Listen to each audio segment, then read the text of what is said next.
time for Leadership of the Leaf. Great leaders smoke great cigars. Now, in their fourth season, Austin and Dice are back with more leadership advice and cigar knowledge to share. Grab a cigar and let's put some smoke in the air. Welcome to another episode of Leadership of the Leaf. My name's Austin. I'm so proud of you, Austin. You know your name. Yay! My name's Dice. Fuck yourself, Dice. What? You only said that because I just said my name. That was Dice. You just said that. Yeah. You don't know. You don't know. Hey. What? This episode is going to be scary. Oh. Happy Halloween, friend? Coming soon, yeah. I mean, it's Coming- middle of the coming- month, but Coming to a neighborhood near you? but an episode falls after the 31st, so I was like, let's have a Halloween episode now. Why not? Yeah. Right? Fuck it, let's do it. Ooh. All right, what are you smoking? Wow, right into it, huh? Yes. Okay. I always see I don't the like. name I don't like to play around, be all childish and shit. I'm smoking. I say the name Tatuaje. Tatuaje, yeah. Yeah, okay, I said that right. Okay, it's their Monster Series. It's a skinny, and it's a Chucky, or the Chuck as they call it, the Chuck. Because I guess they can't really say Chucky. I don't know. That's fair. That's fair. That's part of the Monster Series. It's good. It's good. All right.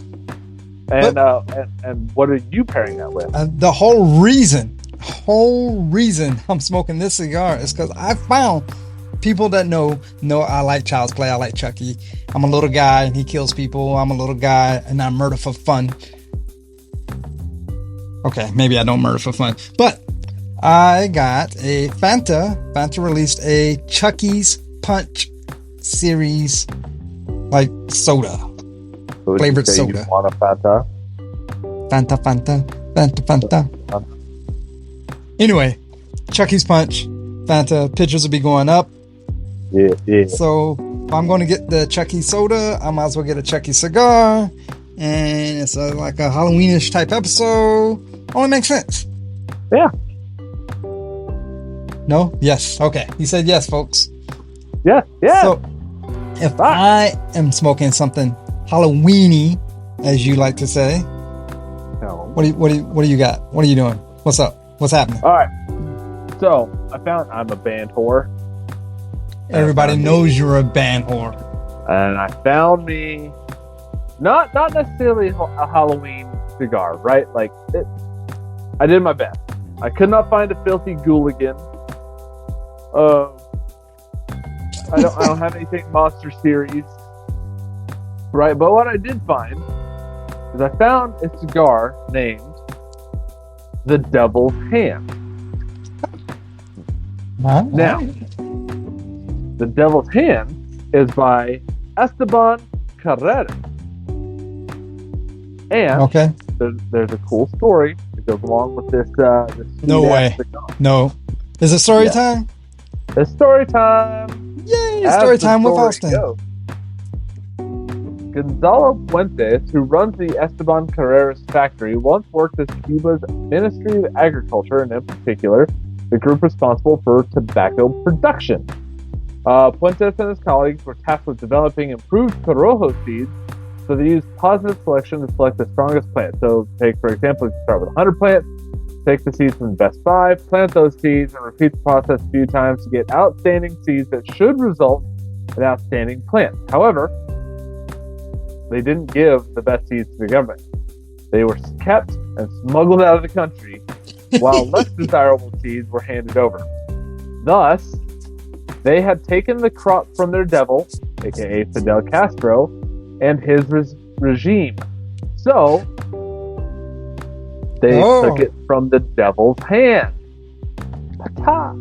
And this is a really cool cigar. Like, it's quadruple capped, and one of the caps, I swear I taste the sweetness, like a sweet cap in there. But anyways, one of the caps is lighter than the rest of the cigar. So it almost like creates this like halo-esque effect. It's very interesting.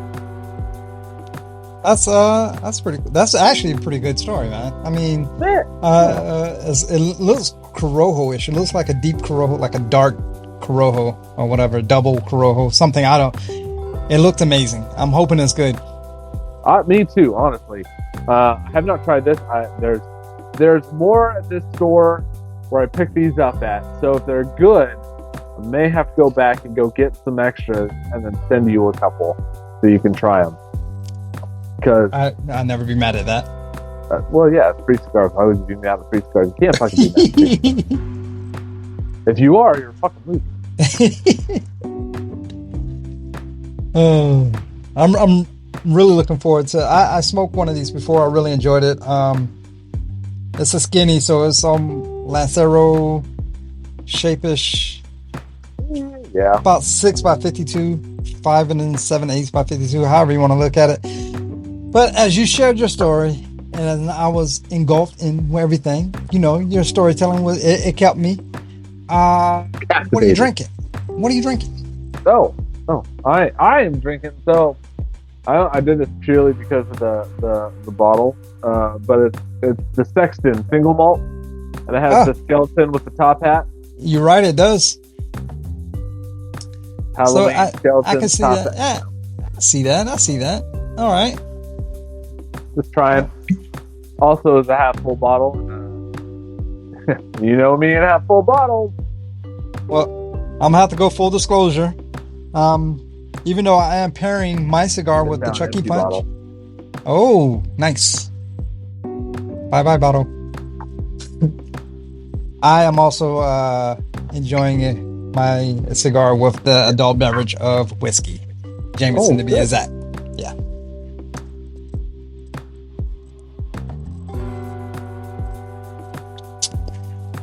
So, considering that you poured yourself a quadruple shot, hopefully we make it through the episode. If I start slurring, y'all know why. The devil's hand got him. There's a sweet tip on this. It's got to be that extra band. I mean, that extra cap. Every once in a while, on like the puff, I taste my lips or whatever, and I just get like a tinge of sweetness. Like, it's not like deadwood tobacco sweet tips or anything like. It's not like that, but it's like, oh, there's a little sweetness there. Like they slipped it in, huh? Yeah, it's. This is interesting. This is so far interesting. All right. So, storytelling, right? You said I captivated my storytelling. Yeah, I wanted to know. Like, I was like, all right, where are we going? Well, yeah. I mean, Halloween to me, you take away the trick or treating. It's about the art of storytelling, right? It's about engaging the audience with a compelling narrative that evokes emotions, it paints vivid imagery, and creates a memorable experience. At its core, it's about connecting with others through characters, conflict, and resolution in a way that both feels authentic and captivating. Well, that's an important role as a leader, because if you get up there in front of your underlings or whatever you want to call them, and you lack the art of storytelling, how are you motivating? What are you doing? So there's some key elements to the actual storytelling, right? So your storytelling, you have to have character. You have to have that strong, relatable characters, whether heroes, anti-heroes, villains, whatever it may be, at the heart of the story. Their desires, their flaws, their growth, their drive, their narrative. Just like the story you shared about your cigar. What's the name? Not Fuentes. No, it's Puente. Oh, yeah, with a P instead of F. Yeah, Puente. Yeah. What? Okay, so not getting political on this show at all, but this is the best example I can think of off the top of my head, right? If you think about the president, sometimes maybe it's not the best qualified person, but it's the most charismatic. You good? Yes. So maybe the president, several years ago, there was a presidential candidate. What was his name? Ben Johnson? No. Fuck. It was the doctor. Okay. He was a doctor. Fuck. Anyway, he spoke really monotone. I think he ran against like Obama or something. I don't want to say Ben Johnson. I could be wrong. Anyways, it's not very charismatic. Whereas President Obama was very charismatic, could captivate an audience, and was a very well public speaker. Not saying he was not qualified for the job. Not saying that at all. Just saying he had more charisma and was able to better lead the nation and better captivate his audience where people voted for him. Right? He did that through the characters, like you said. He had conflict. Every good story needs a problem or a challenge, right? Even if it's a leader motivating a team, you have to have a conflict. And you can't just say everything's sunshine and rainbows. Everything's great. We're hitting our quota. Like, no, you need to be like, hey, fucking line B over there is kicking our ass and said we're a bunch of bitches. Are we gonna fucking let them clown us like that? No. Like, the conflict keeps the audience invested. It pushes the characters to involve, right? And then you gotta have a structure, right? Most stories follow a structure: beginning, setting up the characters in the world; middle, conflict intensifies; then the end. There's a resolution, a change. Something happens where all is right in the world again, or the hero struck a mighty blow against whoever the fuck it is. Well, all that builds up for the emotion. A good story makes the audience feel something. Like when the hero wins at the end, brings everything's right. That emotion, whether it's joy, sadness, fear, excitement, whatever it is some kind of emotion. That emotional resonance is often what makes the story unforgettable. Like your presidential candidate name of Ben Carson.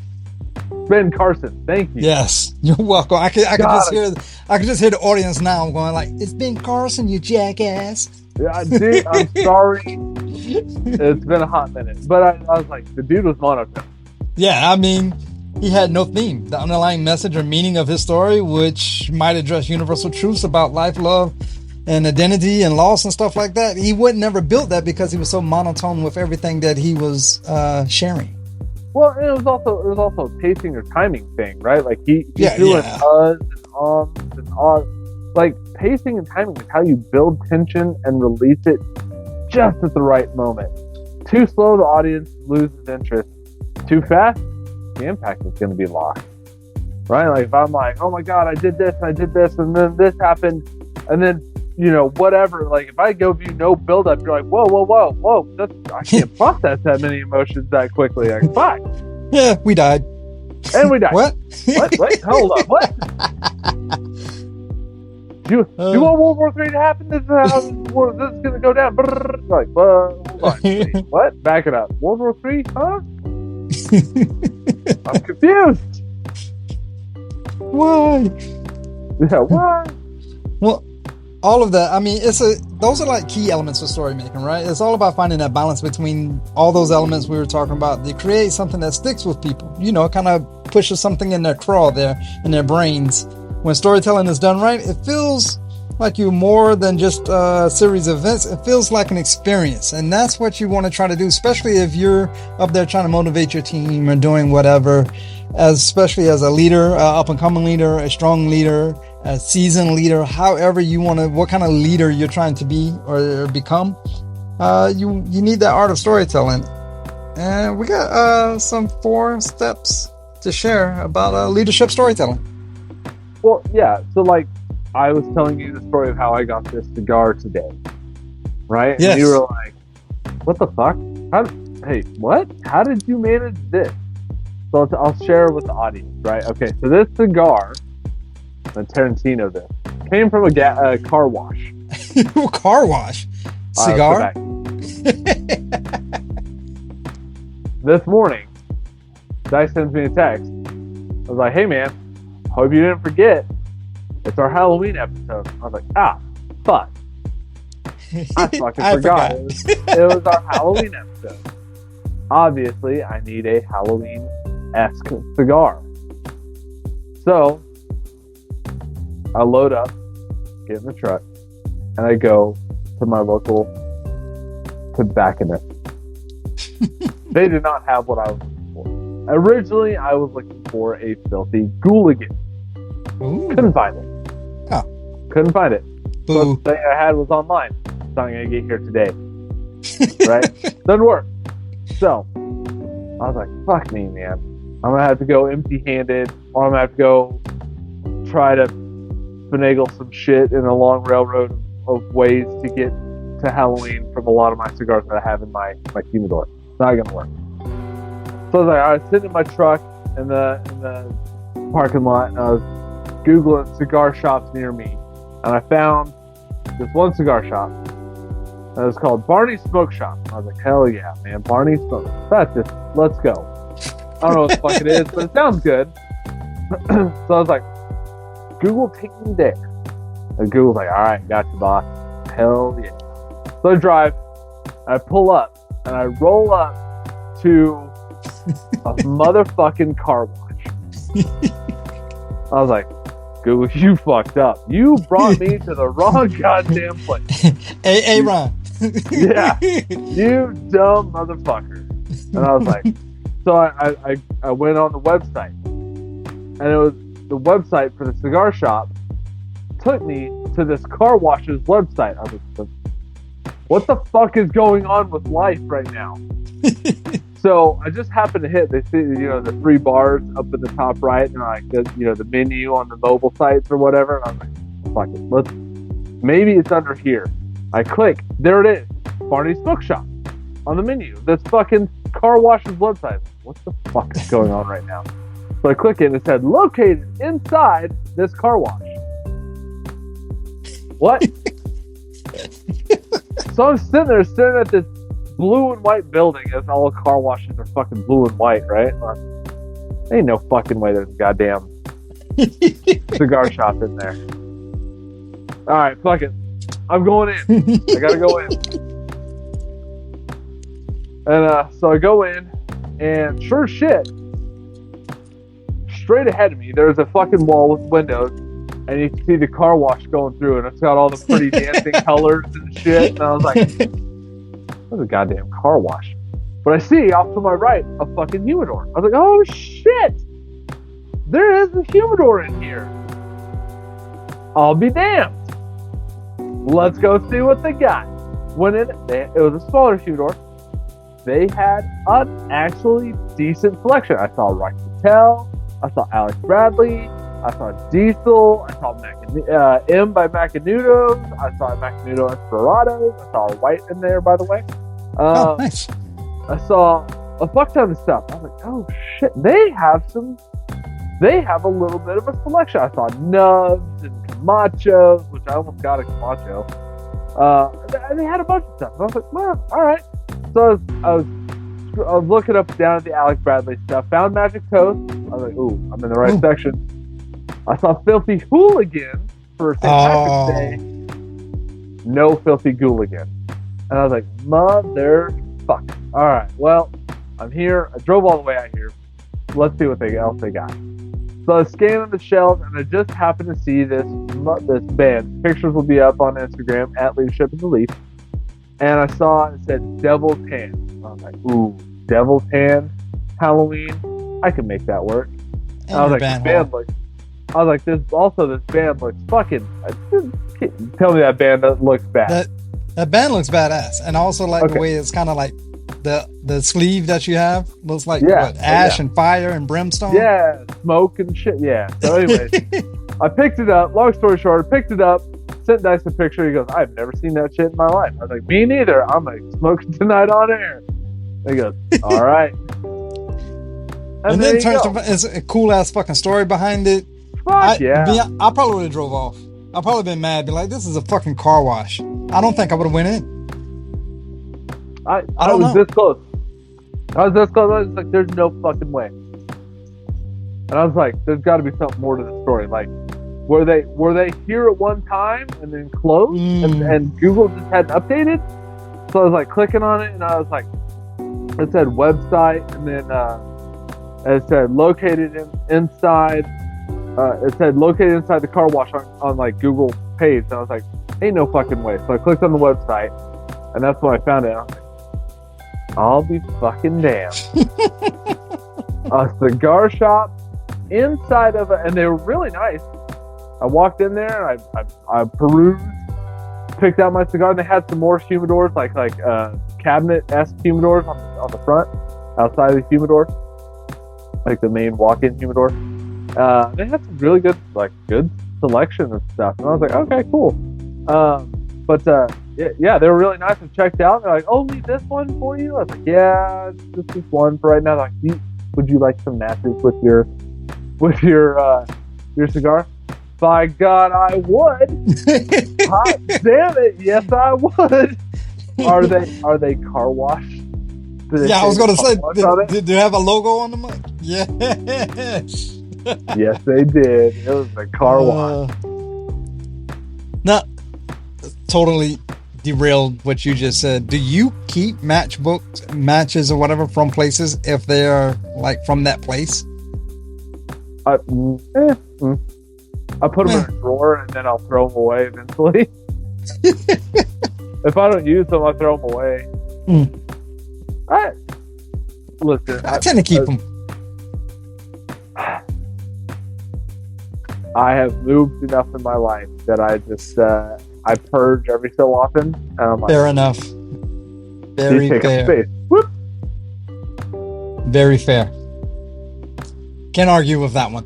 I've been in the same boat. Yeah, exactly. So, anyways, story time over. All right. Did I hit my element? Did you get the element? Yes. With so far with both stories you've shared. We shared one about your cigar, and then we shared another one about your cigar. About me getting my cigar. Yeah. Because it came from a fucking car wash. Now I will say. I'm about to put that picture up. And those places, this is a full service car wash. I mean, you literally go in and toss in your fucking keys, and they drive it into the car wash, and they pull it around, and they fucking hand dry, if you pay for it, they hand dry and fucking vacuum out your car for you.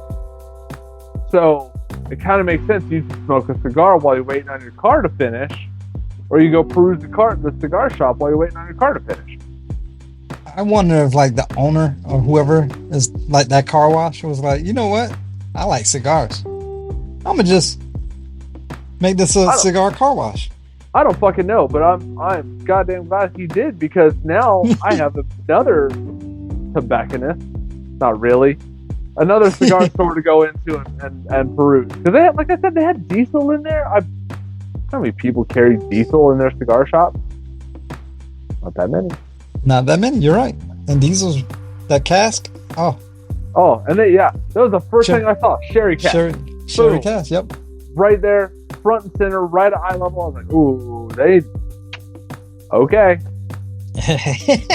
Got it. All right. Let's get to the 4 steps of leadership storytelling. Number 1, you have to craft the vision. I went looking for a Halloween cigar. Overarching. It's turning vision and innovation into shared belief. Leaders' first responsibility in storytelling is to paint a picture of the future that others want to step into. This goes beyond slogans and abstract ideals. People must see how the vision ties directly to growth, progress, and their own role in it. So you can't just be like, I want us to be amazing. No, fuck that. I want to be the best goddamn cigar podcast in the world.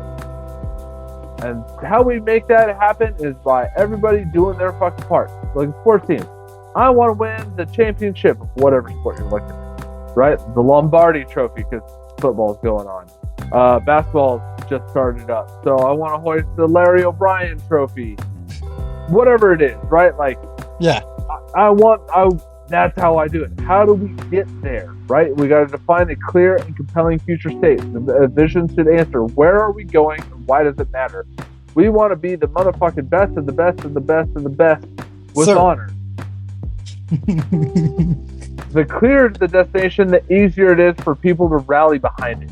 I want to hoist the Lombardi trophy. I want to hoist the Larry O'Brien Trophy. I want to hoist the Stanley Cup. I want to hoist the World Series baseball championship. Whatever the fuck it is. Well, you want to connect that vision to the strategy and growth, right? The vision without strategy is just inspiration. Like, I'm inspired, but okay, how are we going to get there? The vision is what links to a tangible outcomes to create confidence.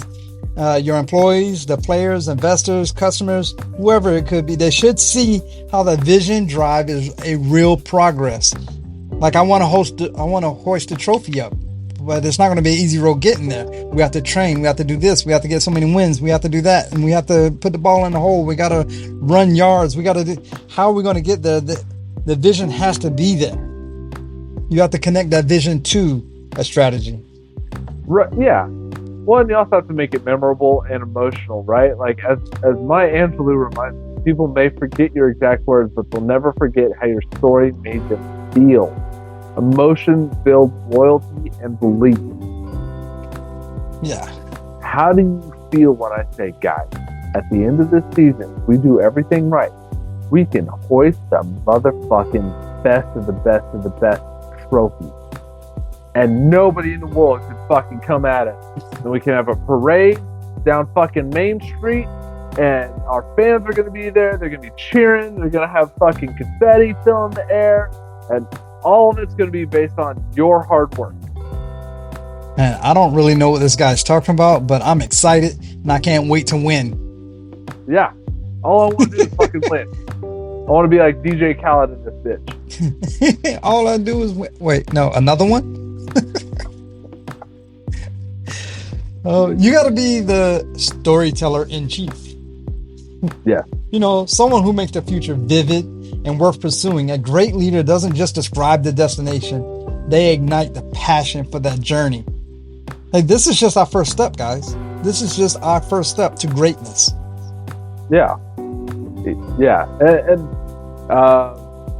man, I've heard basketball teams say it a lot. And so, you know, we're both basketball guys, so it's easy for me to break this down. But it's easy to break down any sport or anything, really, right? Like, to win every game, you have to win every half. To win every half, you have to win every quarter. To win every quarter, you have to win every possession. To win every possession, you have to win every single battle. Every minute you're out there, you have to win. Same thing, football, hockey, whatever, right? You have to win every single little thing. I have to win the turnover battle. I have to win the minute. I have to win this possession. I have to win my defensive assignment. I have to win this thing, right? So, for example, like when Elon Musk shared Tesla's vision of accelerating the world's transition to sustainable energy, he didn't just talk about cars. He connected the vision to solving climate change, reducing dependence on fossil fuels, creating a cleaner future. That clarity and emotional weight inspired employees, attracted investors, and built a loyal customer base who feel they're a part of something bigger than just buying a car. Hey, listen, we can change the world if we do this. Now, and I'll say, everyone who hates on Elon Musk, fine, whatever, don't care. You cannot deny that without Elon Musk and Tesla, electric cars would not be where they are today. The landscape of vehicles in our country and then possibly the world would not be where it's at today. And that's all, I would say, all due in part to Tesla. He was the first one to show that you can make money and you can sell en masse fully electric vehicles, and this is how you make them work. I mean, I'm not trying to ride Elon's dick or anything, but it wasn't just that. He has the power wall. He reuses spacecraft to get into outer space. As before, it was like one-time use, one-hitter quitter. And why can't we redo it? Reduce all the stuff we're damaging our environment with and just reuse the same one. Why can't we do that? Like, he has that vision. Why can't I land it on a ship in the middle of the fucking ocean and reuse the rocket, or on chopsticks? Did you see that bitch with the chopsticks? That shit was cool stuff. Either way, I mean, exactly. He wasn't just talking about cars. No, yeah, he has a vision for everything, and listen, Russell Westbrook is always going to be one of my favorite athletes ever, and I love his his slogan. Why not? Yeah. Why not? Why can't I reuse a rocket? Why can't I make a fully battery electric vehicle? Why can't I be a fucking great leader? Why can't we fucking hit our this super unattainable goal? Why not? Or why can't we talk about our first third, because we are way over time and we would need to take a break to go over our second third. Oh my goodness.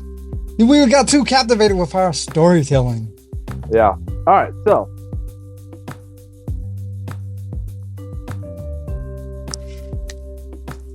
okay, this one I'm getting A.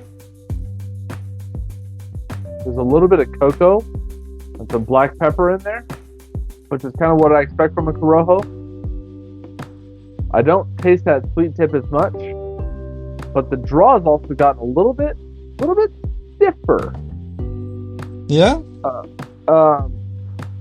Not in a bad way. I've just had to relight it already once, and I could feel the draw getting a little tight. I think I might taste a little. Ooh, I'm poking. I'm doing the poker stick right now.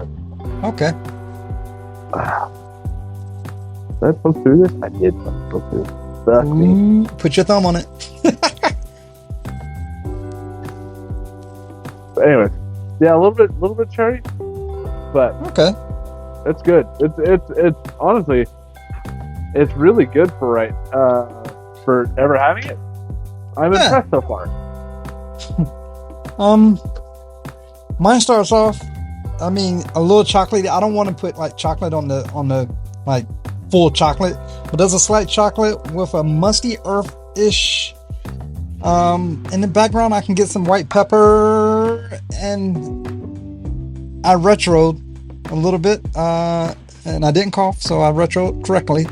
It's like a mixture of pepper. I want to say black and white. I could be wrong, but we'll find out later on, won't we?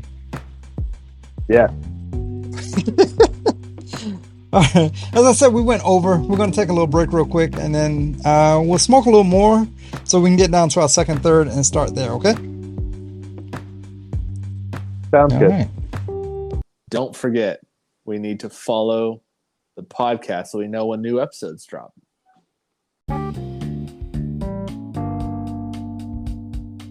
Hola, mi gente. I'm Wanda Hernandez. I'm CEO of Sticks and Stones Productions, and we are here with Dice and Austin, and you are listening to Leadership of the Lead. All right. Hey, welcome back. We just had a break. Austin was sharing more compelling stories as we was getting to his second third there. But I must say, my second third, earthy notes have come to the forefront. I'm kind of digging it. It has a musty, like that barnyard kind of lingering there, which isn't, I don't want to make it sound like it's bad, but I enjoy it. In the background, that chocolate faded away and spiciness is coming in, my friend. Okay. So, do you remember that Founders Reserve that we had that had like black cherry? Yes, I do. This reminds me of that. So first and foremost, I want to put this out there, and I cannot hold this against the cigar. I fucked up. All right, okay. We got that out of the way. I like that. I like the sound of that.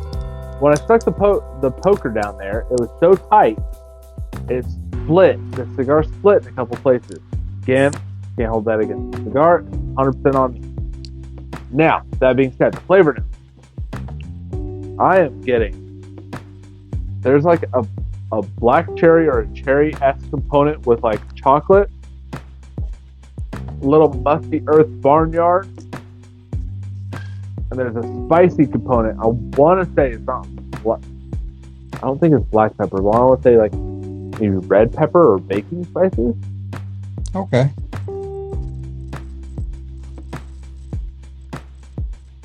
It's like a spicier version of the Founders Reserve.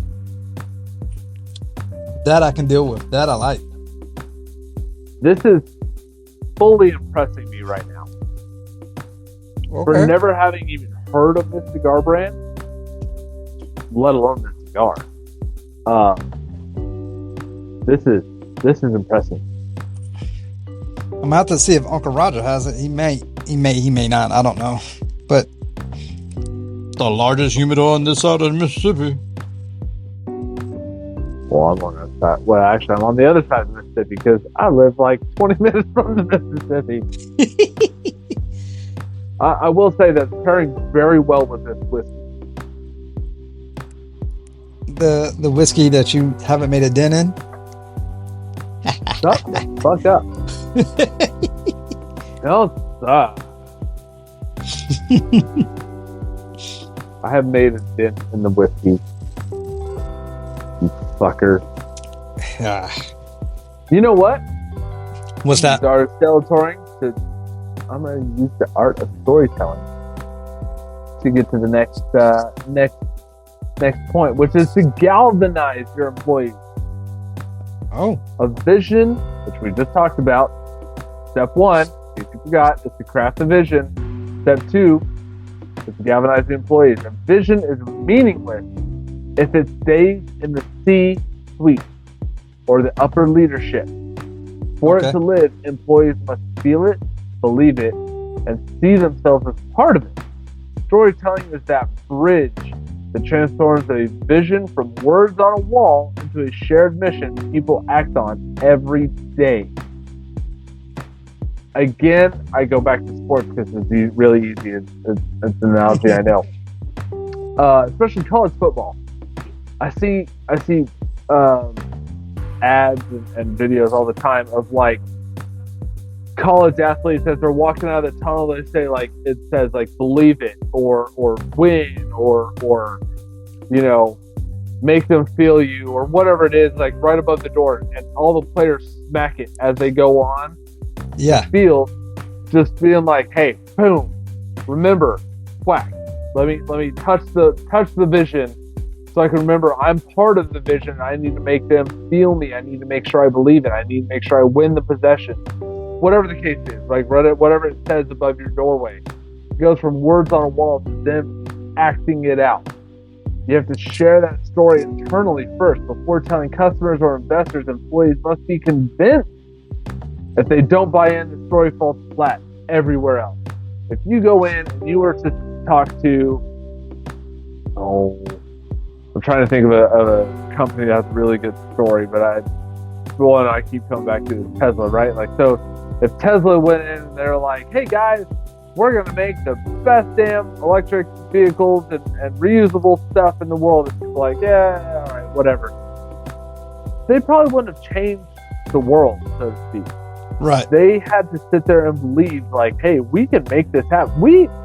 This is something nobody's ever done before, and this is what we're gonna fucking do. Like, if they didn't feel that, they would never have put in the long hours, put in the work to make that dream a reality. Yeah. You have to translate that vision into action. Connect that big picture goals to daily roles. Here's where we're headed. Here's how your work helps us get there. This is how we're going to transform the planet into becoming, less reliant on fossil fuels. Like they build that ownership, not just the alignment, but employees should feel that they're co-authors to the story, not just passive listeners, not just NPC characters in this whole situation, but ownership drives motivation and accountability. NPC characters is the non-playable characters, non-NPC character. All right. They're just in the background. Just in case you...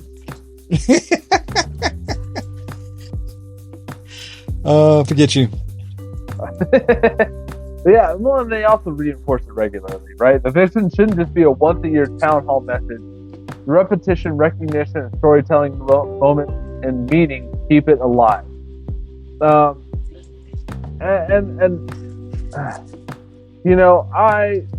has been a lot of churn recently within the military. President Trump recently changed the name of the Department of Defense to Department of War. Oh. Do you see that? Happened Oh. like back in September. I don't really pay attention, but Yeah. it's because I'm not a political guy. But okay, Right. But so he's trying to reinforce the armed forces' main mission, which is to fight and destroy our enemies, not just defend. But his idea was, we don't just defend, we go and attack, and we win at war. So the leader's role is to inspire commitment, not compliance. The leader turns employees into believers, making them proud participants in the story, not just passive executors. So, for example, when Howard Schultz, the CEO, he returned as the CEO of Starbucks, he rallied the employees, also known as partners, around the story of Starbucks being the quote-unquote third place between home and work. This used to be bars. Is the third place, right? Everyone talks about third place. The third place you feel at home, right? You feel at home at work. You feel at home. There's a third place, right? Bar, Starbucks, fucking cigar lounge, video game store, whatever. Yeah, cigar lounge, whatever. A warm, welcoming environment where community thrives. He didn't just focus on selling coffee. He linked each barista's role into creating meaningful human connection. By framing employees as guardians of decisions, Schultz transformed their sense of purpose and strengthened the brand's culture worldwide. I see this by offering free refills while you're at Starbucks, right? Yeah.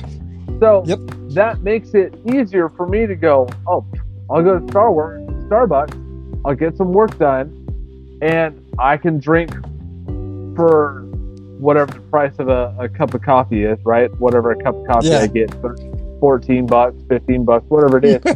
I'll drink that continually while I get my work done, and it's fine. It's great. I have no problem with that. Bars do the same thing. Hey, come drink a couple beers with us. Happy hour, half price. Yep. Yeah, half price, whatever. We'll give you some appetizers. Cigar lounge. Hey, we'll have coffee. We have a bar. Come drink, eat, smoke, whatever. Maybe not eat, but come drink, smoke, hang out with friends, chop it up a little bit with some people you may not know, and then go back to your family. Decompress a little while. They had that one that was all you can smoke.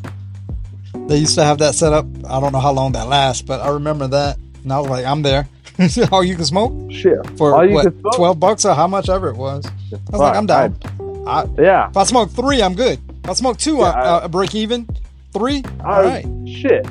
You can smoke 2 and be good depending on the cigar you smoke and what they offer. Like this cigar right here was $12.50. Yeah, so 2 of them and you would have been in there. You would have made your money back. Yeah. Or whatever. It'd have been worth your while, right?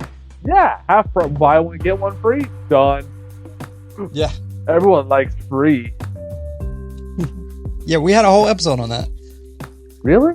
Weird. But part of the art of storytelling from a leadership role is you want to persuade your stakeholders, persuade the people that have some sort of investment in whatever you're doing, right? The vision to gain that traction. Leaders must bring along those who provide resources, oversight, influence, investors, board members, partners, regulators, whoever's involved. Storytelling here is about credibility as much as inspiration. The people that have an investment want to believe in the story, but they also want proof that it can succeed. It's almost laying out your business plan, the proof that there is a return on your investment, right? So they have to tailor their stories to the audience. Investors want to see growth potential. They want to see the partners want to understand their shared value. Boards want to know any risk and how they're being managed. And the same vision must be framed differently depending on who hears it. Because these are all the people that have some sort of investment. And this isn't just a worker beast. This is everyone that has some kind of stake in what's going on. Yeah. Well, like, okay, I could sit there and go, Dice, you and me, we're going to be the best damn cigar content and leadership content creators anywhere in the world. And you're like, okay, how? I don't know. What do you mean, how? We're just going to do it. No. How? How are we going to do this? Well, we're just going to do it. That doesn't mean that means nothing to me, right? Like, you have to balance aspiration with evidence. Stakeholders are moved by big ideas, but convinced by data. Case studies or consumer insights that show the vision is achievable. Hey, we're going to be the best damn leadership cigar content creators because nobody's in this space. And so this is how we're going to capture our audience. This is how we're going to do this. We're going to highlight our long-term value. We're going to paint the picture of not just where the company will be next quarter, but how the vision positions it for the lasting relevance. Apple did this, right? Hey, we're going to sit here and we're going to create this brand new, we're going to sit there and we're going to put up data, right? Look at, we'll go back to Tesla, right? Hey, our cars are on the road 10 years, 12 years. The most average time right now for a new car is it's on the road for at least like 5 years. Subaru does the same thing. They have it in their ads. Our average car life is 12 years on the road, longer than any other brand out there. Like, fuck, that makes me think, okay, the brand is reliable. It's obviously on the road longer than almost any other car out there, longer than Chevy, Ram, Ford, whoever, longer than Jeep.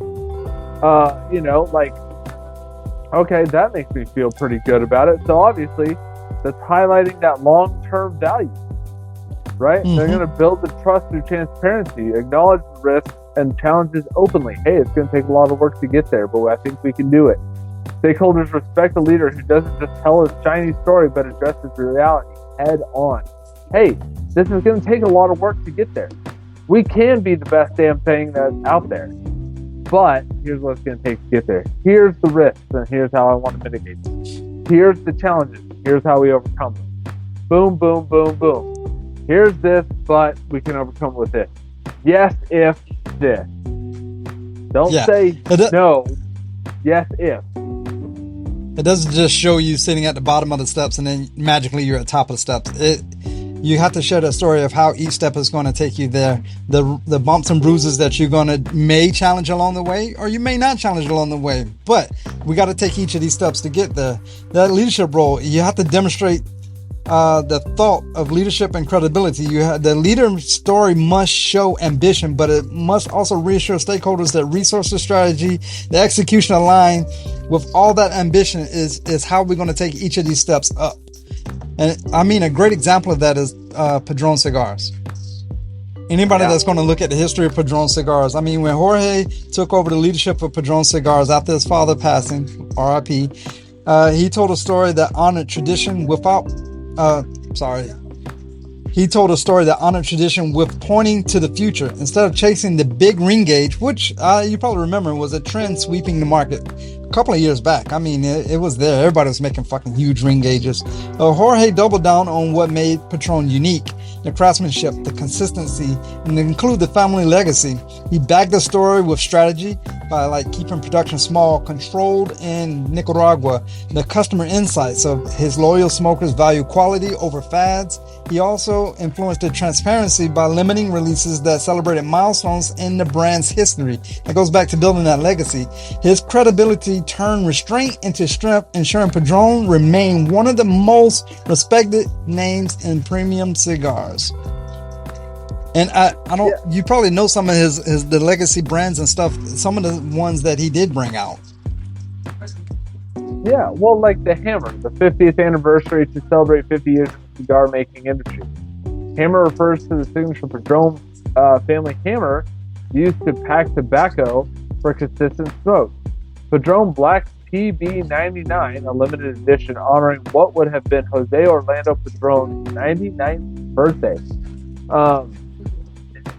Everything that's building on legacy. That's legacy, right? I was listening to a sports commentator today, and it's funny because they talked about, they're like, these dynasties, they have a little bit of entrepreneurial spirit in their dynasty, right? Like, you go to any dynasty in any sports industry, right? Like, they tend to find value and promise in places that other people overlook, right? Like you look at the fucking, let's just say the Warriors versus the Celtics to win that championship. KD had left. Steph and Clay are probably, and Draymond are probably past their prime. Andrew Wiggins comes out of fucking nowhere, and it's like, wait, what? Who's this guy? These guys are past their prime, and they're winning against the Celtics, who arguably have a better roster, but because the Celtics had never been there, they have no experience, and these guys found some value in stuff that people overlook. They won a championship out of it. Like they you know what I mean? Like they persuaded the stakeholders to see, hey, there's value in this guy. There's value in these people. Same thing with like the Chiefs, right? Like, fuck, they won a damn championship with Juju Smith-Schuster as their best wide receiver. Who the fuck is that? You know, he's not a big name like Amari Cooper, Devontae Adams, or any they didn't have super big. They had Patrick Mahomes and Travis Kelce, and then everybody else was the others. They were they managed to win. Yeah, they managed to win a Super Bowl because they found some value in people who could produce for low cost. So it took that leadership and credibility, and they demonstrated that. And they showed ambition and said, hey, here's how we're going to mitigate these risks. Well, they also did it by, this year, last year, they engaged the fuck out of the audience by Taylor Swift. He swizzled.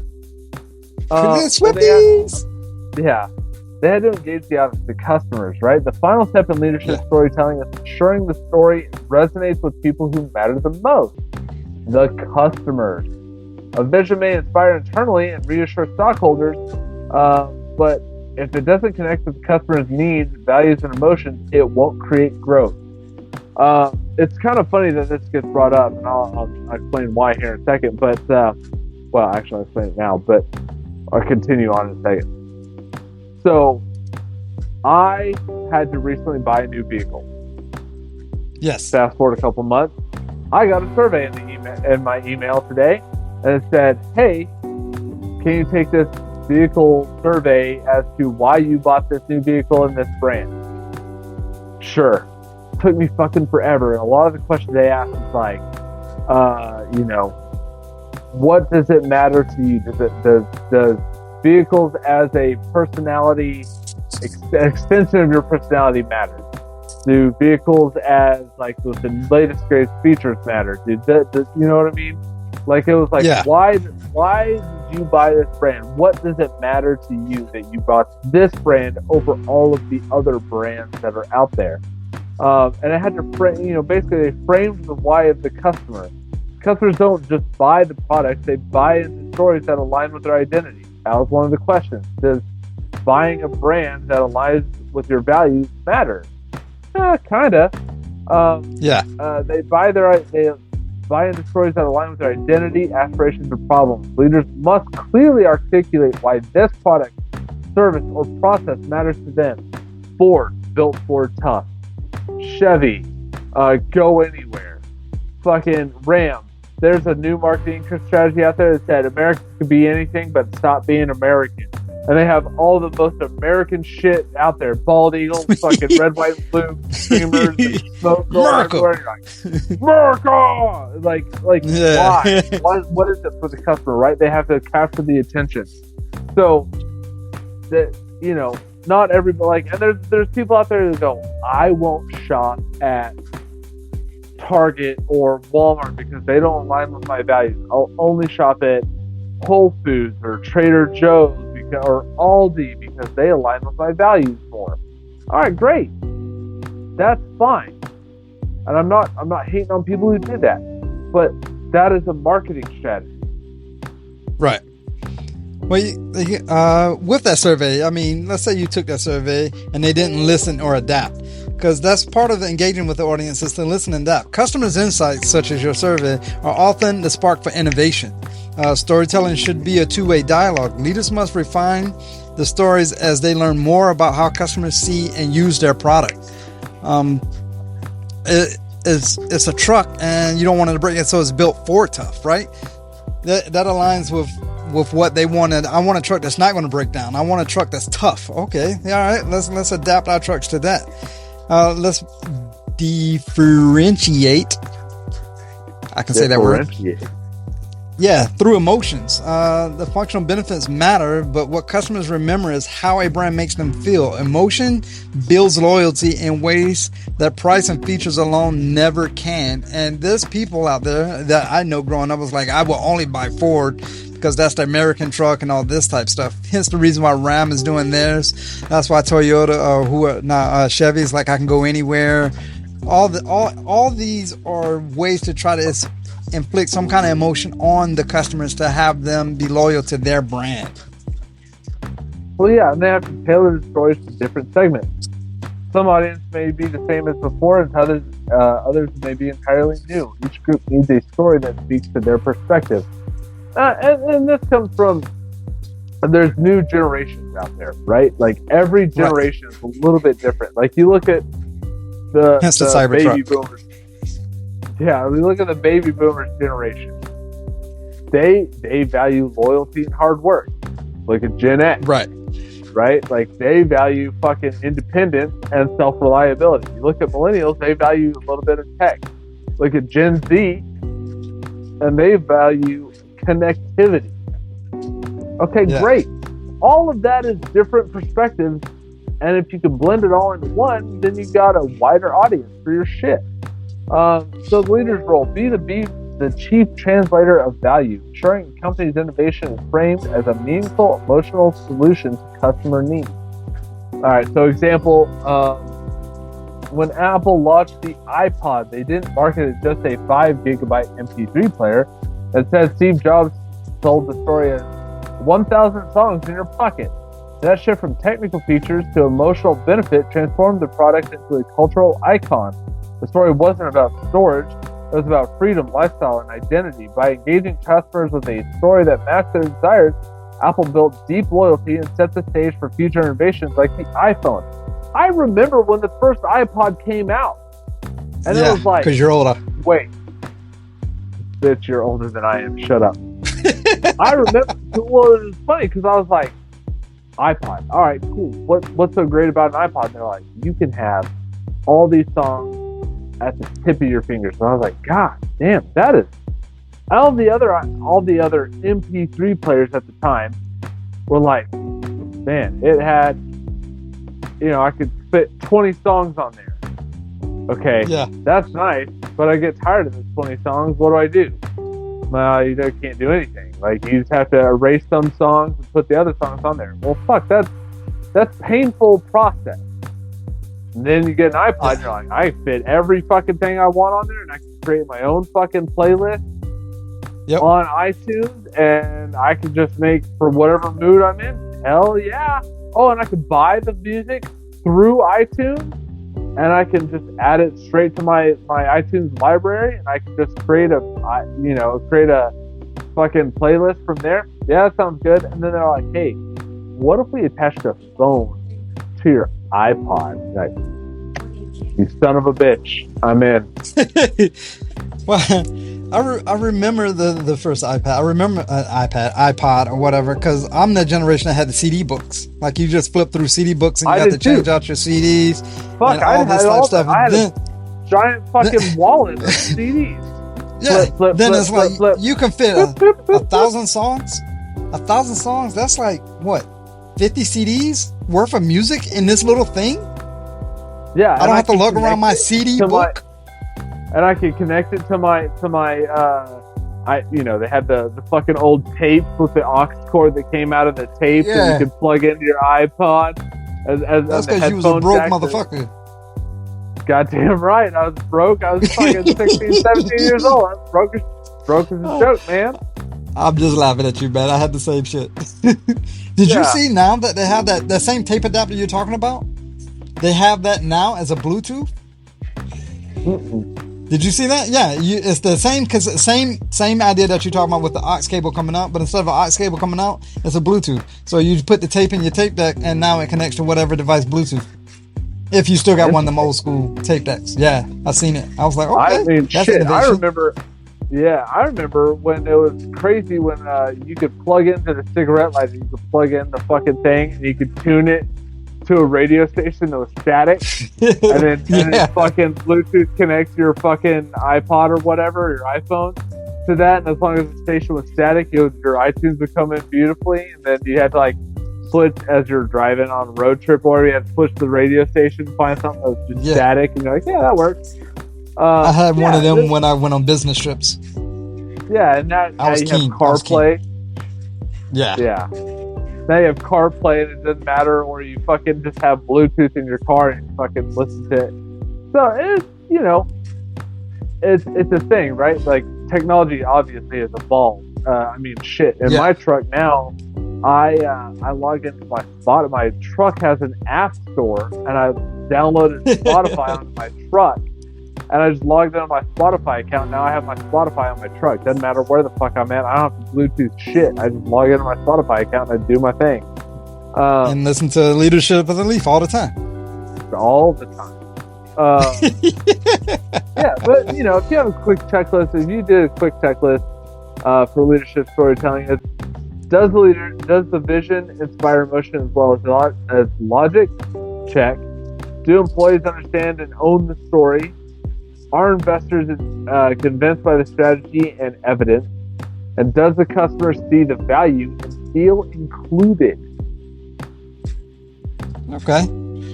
Let's put that to the test, sir. A cigar brand CEO envisions their company as the leader in luxury and hand-rolled cigars that celebrate craftsmanship, heritage.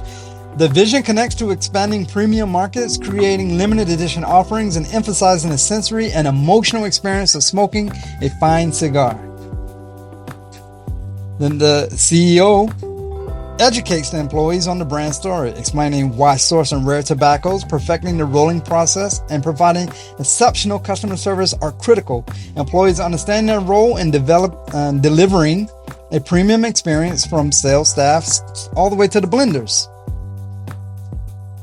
Then the CEO shows the investors that the premium cigar market is growing, demonstrate customers' demand for limited editions, those people that hunt for that limited edition cigar, highlights that just puts me in the same frame of mind as these fucking sneakerheads, like rare limited edition sneakers. Anyway, and highlights innovative marketing campaigns or collaborations with luxury brands to expand their reach, backed by sales data and their customers' research, their consumer research. Then customers are told the story behind each cigar. Like your cigar, we shared the story at the beginning. The origin of tobacco, the masterful rolling process, the sensory experience it delivers, feedback from aficionados about flavor, that's us, about flavor, aroma, and packaging, band whore, that's you, is used to refine the blends or create new limited editions. This story positions the cigars as more than a product. It's a ritual. It's an experience. It's a connection to tradition, luxury, and I'm gonna go ahead and it's a connection to calming and peace and relaxation. It's a reflection of just sitting back and releasing yourself from all the shit that you have to deal with throughout the day. That's what a cigar does for me. Yeah. So all of this, what you just talked about, we had Tim Swanson on a while ago. Yes. We need to have him back. Agreed. But Tim Swanson created a brand, Cigars Daily, and I don't get me wrong, loved him as a person. Funny dude, really smart, just all around good guy. I remember I found him searching YouTube of how to season my first humidor, and I found it. I was like, this dude, he's got some knowledge. And then I started following him, and I started just listening to different things that he said, and I was like, okay, that makes sense. But his vision is exceptional customer service with lightning fast shipping. That's what he said. And I'm like, that's his vision. Got it. And boy, howdy, does he fucking meet it. He's on Facebook constantly when people tag him and stuff. Like, Tim, Yep. I received your cigar, and 3 out of the 5 cigars I ordered all had cracks in the cigar from shipping. He'll reply, get with this person, we'll replace them for free, or whatever the case is. Like, we'll make this right. Like, he is the fucking co-owner of that fucking cigar store and that brand. And he's blended. He's made fucking a house brand, Viking Cigars. He has managed all of this stuff. He is, and then customers are told the story of how he came up and how he does this stuff, and he's shared a little bit of personal life and stuff, and just made this whole thing. His cigar brand, in my personal opinion, has fucking exploded from the time that it was created to the time to now. It has grown faster than most other cigar brands I've ever seen in my life. Like, he didn't start in the cigar of the season for us. Yeah. Like, dude has done it right. He's had a vision. His employees bought into that vision. He's managed his stakeholders, right? His father-in-law and his wife or whoever fucking owns. He's managed that vision, and then he's delivered on that stuff, and he's sat there and engaged the audience, the consumers, the customers, on his vision of, this is what I'm going to do for you. This is how I'm going to provide value to you. This is how I'm going to make things right for you. I get emails all the time from Cigars Daily. This brand's on sale. Add this promo code for 15% off in the next 24 hours. You're like, fuck, dude, that's a great deal. Like, that's a solid fucking deal. I bought at least 2 boxes, 5-packs, whatever deal it was, for fucking unicorn from Steve Saka. I bought 2 of them because his brand is like, hey, buy this many Steve Saka cigars and I'll give you a free unicorn. I'm like, fuck, that's a deal. And I've told my wife, I'm like, hey, here's the deal. And she's like, that's a good fucking deal. Go ahead and do it. I'm like, all right, sounds good. I'm giving him my money. Right? Like, but then he's told us a story. He's sold us on this brand, this vision, this story. Yeah. And so leadership storytelling isn't just communication. It's the engine that connects vision to innovation to growth to belief. And honestly, I still go back to him every single time I need a cigar that I have time to sit and order and wait 3 days, 5 days for shipping, because I don't pay for the 2-day shipping. But like, if I wait, 3 to 5 days for shipping, which honestly is not terrible for cigars, I go to Cigars Daily every single fucking day.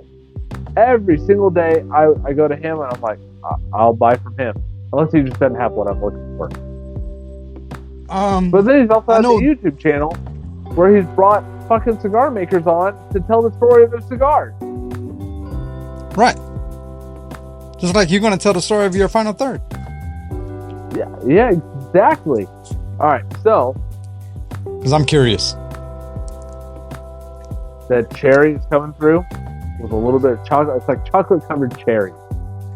Oh. The spice has gone away. It's mellowed out. And it is just, again, it's smoking a little tight for me. Could be. I did not buy 2. I know Cardinal Rule 10. Yep. Fuck me. Yep. But honestly, it's really good. Okay. All right. Mine, that pepper that I was describing before has jumped to the forefront, which I'm not mad at because it gradually got there. It's not a pepper bomb by all means.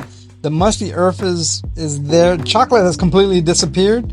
But pairing it with this Fanta, the classical fruit punch with a little bit of strawberry orange flavoring to it, it wasn't bad at all. It actually paired well. Very well. No I water have been now? drinking whiskey in no water. I've been pairing the whiskey in between. I've been drinking the whiskey in between, but I really wanted to pair that Chucky with the Chucky, and I'm not disappointed. Yeah. No, this cigar has been it's impressed me. For a brand I had no idea about, for a cigar I had no idea about, this cigar is impressive. All right, well, that leads us to my final question. Single, 5-pack, or box worthy? It's time to answer the question. Is a cigar box worthy, 5-pack, or just 1 or 2? For this cigar, which I have smoked before, Tatuaje, or Tattoo in Spanish, is a phenomenal brand. Was it Pete Johnson? Agreed. Great guy. I'm gonna go box worthy. There was nothing I was disappointed about this cigar. I was thinking the pepper was I'd be like, oh my god, here comes the pepper. It was on the retro. It's gonna fucking murder me. Nope. It was just the right amount. The chocolate disappeared at the right time. Well, box worthy for me. All right. Well,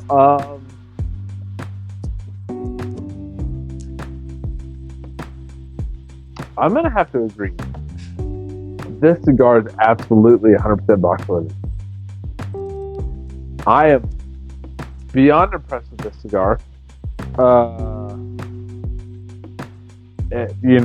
the slight burn problems I've had, where it's a little bit tight, I've had to relight it a couple times. Yeah, it split. That was on me.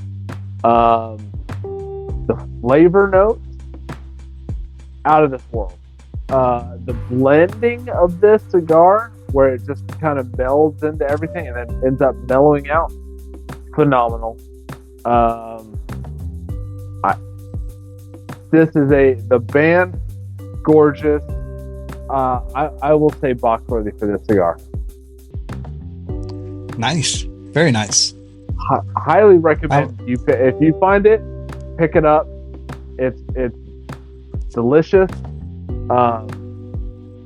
Love for you to smoke one off and on air, so we can see. But man, this cigar it's checking all the boxes. Okay. I mean, I will see if Roger has it. Uncle Roger. Make sure I say it right. Uncle. Unk. But definitely, it sounds like a phenomenal smoke. I wish you did buy 2. I wish you didn't overpoke yours or whatever you did to it.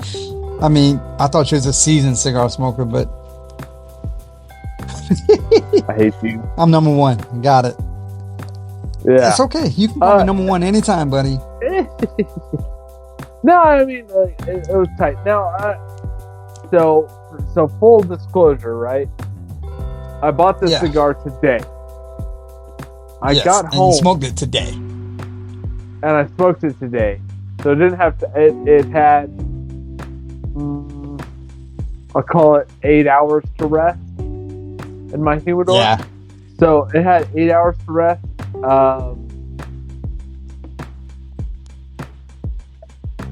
It was a little tight. 100% could have just been a one-off. I'm going to have to go back and buy some more. To verify, but even if it was a little tight, even if the burn lines, like, I mean, you look at that burn line, that's phenomenal. It hasn't torpedoed on me. It hasn't done it. Like, it's been a really good smoke, and the flavors have been really good. I still got to give it a box for it. That's good. Well, next time, just let it acclimate a day or 2. I'm pretty confident if you 100%. smoked it right there in the shop, it probably would have been different too. Oh, and good. And when I pulled it out of the cellophane, the cello was yellow. Hey, everybody should know that means it's good. Good. It's like I said, it's been a surprise. been. I did not have high hopes for this cigar. I fully came in expecting a shit ass cigar from a fucking car wash station, but no, this is really surprised. It surprised me. I mean, I'm just saying, like it's been really, really good. All right, until next time, my name's Austin, And I'm Dice. and great leaders on great cigars. Oh, he said it! Yeah. All right, facts.